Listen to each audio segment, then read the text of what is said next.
60 Minutes Rewind. Tonight, we're going to tell you one of those only in America stories, but this one begins and ends on the other side of the Atlantic. Rocco Commisso was 12 years old when his family moved to the United States from southern Italy. With the hustle he learned on the streets of the Bronx and exceptional timing, Commisso built a cable TV empire and a net worth of $8 billion. So what did he do with his made-in-the-USA fortune? Rocco Commisso returned to the land of his birth and bought a pro soccer team. You've described yourself as a hustler. What does that mean? Well, always in the good sense of a hustler, because it could have a terrible sense, right? A hustler is never, always try to find a way to achieve a certain objective. Hustle. Don't give up. Don't take no for an answer. I've heard that you have no tolerance for people you call spinners. Right. What's a spinner? Spinner is a bullshit artist. I know plenty of those guys. I have a pretty good idea who the hell I'm dealing with. Did you learn that in the Bronx? No, my mother gave it to me when I was born. Rocco Commisso doesn't suffer fools.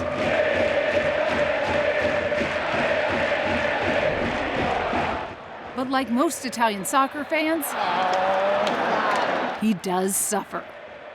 3 years ago, he bought the team in Florence, where game day is filled with more agony and ecstasy than a Puccini opera.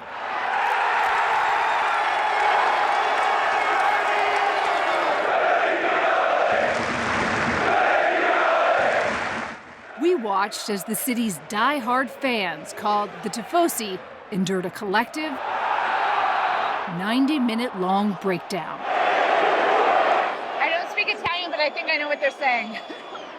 Commisso, who is 73, knows the Tifosi follow his reactions. So he tries to keep a poker face as he chews wads of nicotine gum. How many of these do you go through? A game. Like 15, 20. 15, 20. Depends on the game, right? When Commisso bought Fiorentina, it ticked 2 boxes. First, the $170 million price was a bargain for a European club. Second, it met the demand by his wife that if he insisted on buying a team, it had to be someplace nice. When I landed in Florence, outside the airport, there were a mass of people there. And the first words that I used, chiamatemi Rocco, call me Rocco. Because over here, titles are very important. I said, I don't need titles. You don't have to call me Mister. Just call me Rocco. And today, they call me Rocco. Fiorentina, which is nicknamed La Viola or the Purple, has not won a league championship since 1969. The Tifosi got sick of waiting and ran the previous owner out of town. The tifo, the fans, first, they're everything. But they could be nasty if you don't win. The highs are high and the lows are low, it seems like. But they can't kick Rocco out of here. They think they're going to criticize him and kick me out. No, that can't happen. Rocco's a little different. How are you different?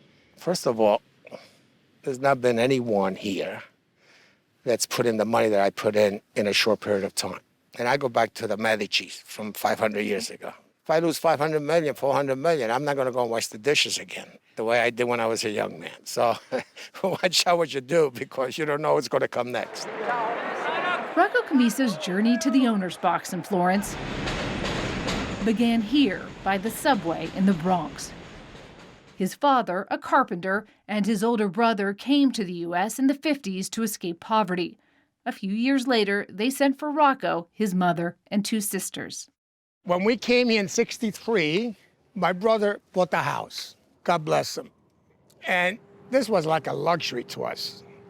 And we lived upstairs on the 2nd floor. Commisso's English was terrible, but he played a mean accordion. So at age 13, he cut his first deal. Rocco agreed to perform for free at a Bronx theater if the manager helped get him into the Catholic all-boys high school, Mount St. Michael Academy. It is still a launching pad for young men from immigrant families. Even though I had not taken the test to get in, I asked the manager to please send a recommendation letter. He did, and they admitted me. So you never took the test, but did you have to play the accordion? They didn't let me play the accordion because the band did not have the accordion. But just on your accordion skills alone, you were given entrance?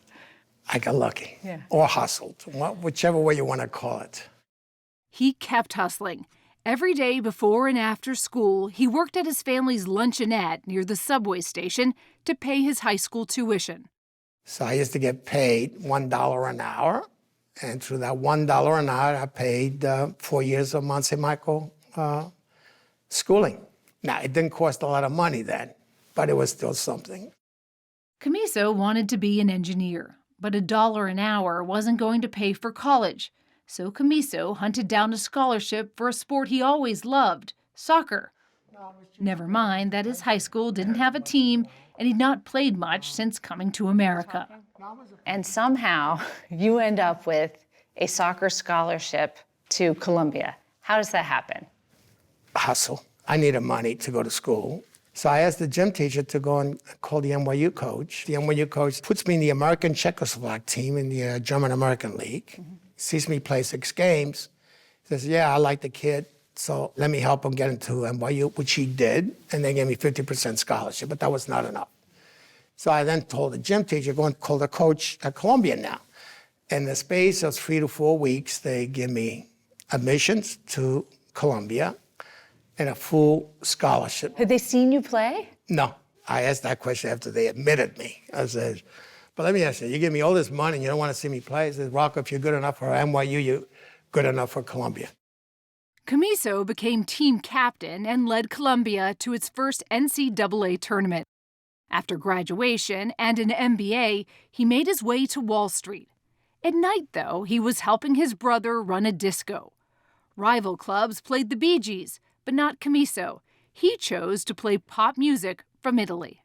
I was really into Italian music and came up with this idea that by specializing in something as opposed to being just like anybody else, you know, we could do well.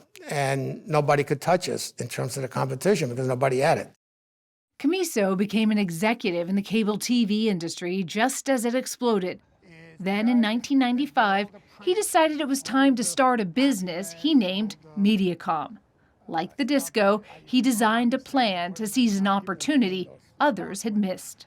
It was an 8-page paper that talked about what I foresee in terms of the cable business. What did you foresee? And what I foresaw is the fact that sooner or later we're going to get deregulated, and there's a great opportunity to do well in the smaller markets of the U.S., the rural markets, largely because nobody wanted them.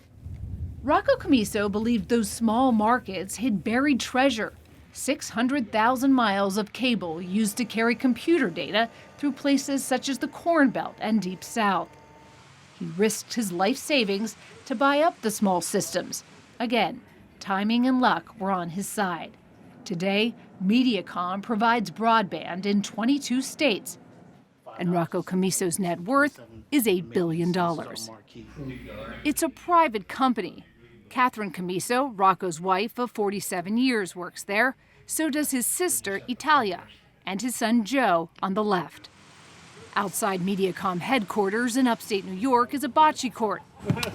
Inside, espresso flows.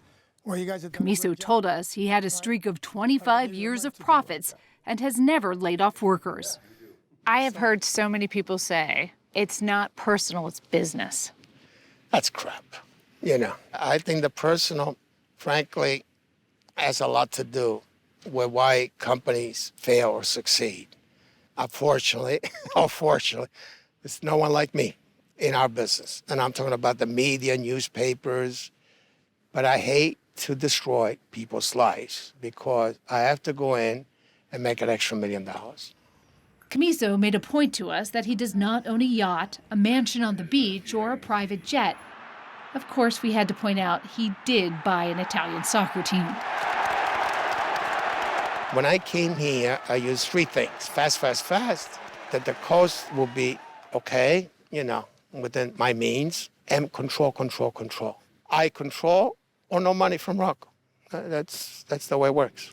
What's harder, running a company like Mediacom or running This a is soccer team? significantly more difficult. I get more criticism here than in 1,500 communities in the U.S. Forza Grande Fiorentina. The American owner is under relentless scrutiny by Fiorentina fans who demand that he shells out whatever it costs to bring in stars and end their 50-year championship drought.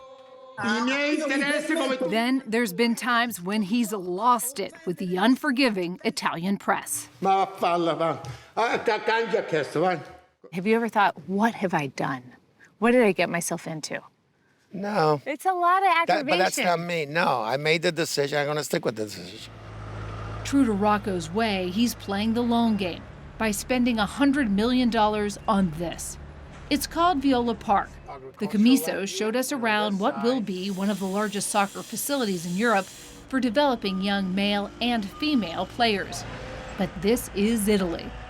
You see that opening there where you have the two V's? Yes. Right in the middle? We had to break the building apart because there's a Roman wall there, rocks. Stop it. You hit a Roman wall? Yeah, so we had to uncover it, cover it up, but break the building. We could not build on top of the Roman wall. Despite the agita and a so-so season, Rocco Commisso still seems to love this business. He's become one of the most famous Americans in Italy and adores his players. Some who look like Michelangelo himself may have carved them out of marble.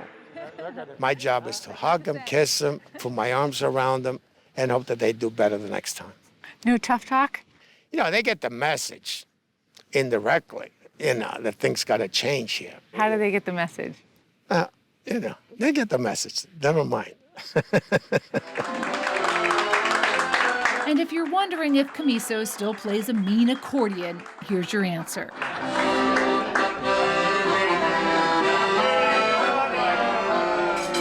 Our visit to Florence ended with dinner and a serenade by the Billionaire from the Bronx.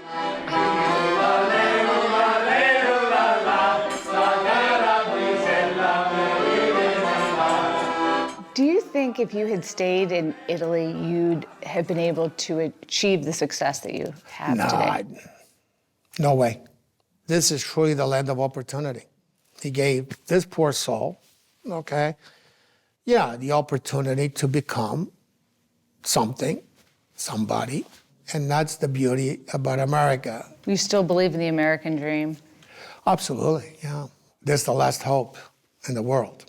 But Mom provided me a phenomenal education. Rocco Commisso has given millions to his alma maters and has contributed to scholarships for nearly 3,000 students across the U.S., including many first-generation immigrants like him. I just want to be known as the guy that success never changed him. Just Rocco. Just Rocco.